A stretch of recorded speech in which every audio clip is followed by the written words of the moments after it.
I think that's a great segue into what I call the hypocrisy in the marketing of accessibility, because especially now where virtual all of a sudden became the only way to do events, the word access and accessibility became so central to a lot of the marketing for these events. Where the organizers, one of the first things they would say, it's like, oh yeah, everyone can come. We've made it accessible to more people. Come to our virtual conference, right?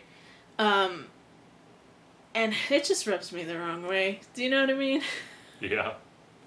Yeah, it really highlights. I mean, there's something to be said for having your eyes opened as an organizer to how different your audience makeup could be by doing something virtual.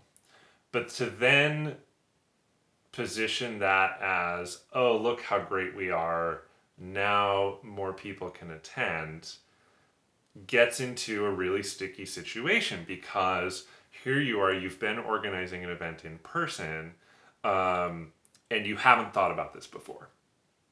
Uh, Now that you're doing virtual events and you have this kind of geographical accessibility of, oh, yeah, you can attend from Turkey or from Japan or Sydney or whatever, wherever. Um, cool. Then what? Are you just patting yourself on the back because you're getting more ticket sales? Have you really thought through what the experience of attending from a location anywhere in the world is like?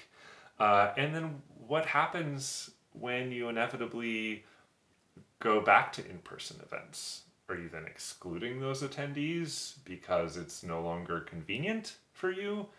Are you expecting them to then expend more to travel internationally to attend your event? Are you going to continue to provide access to them?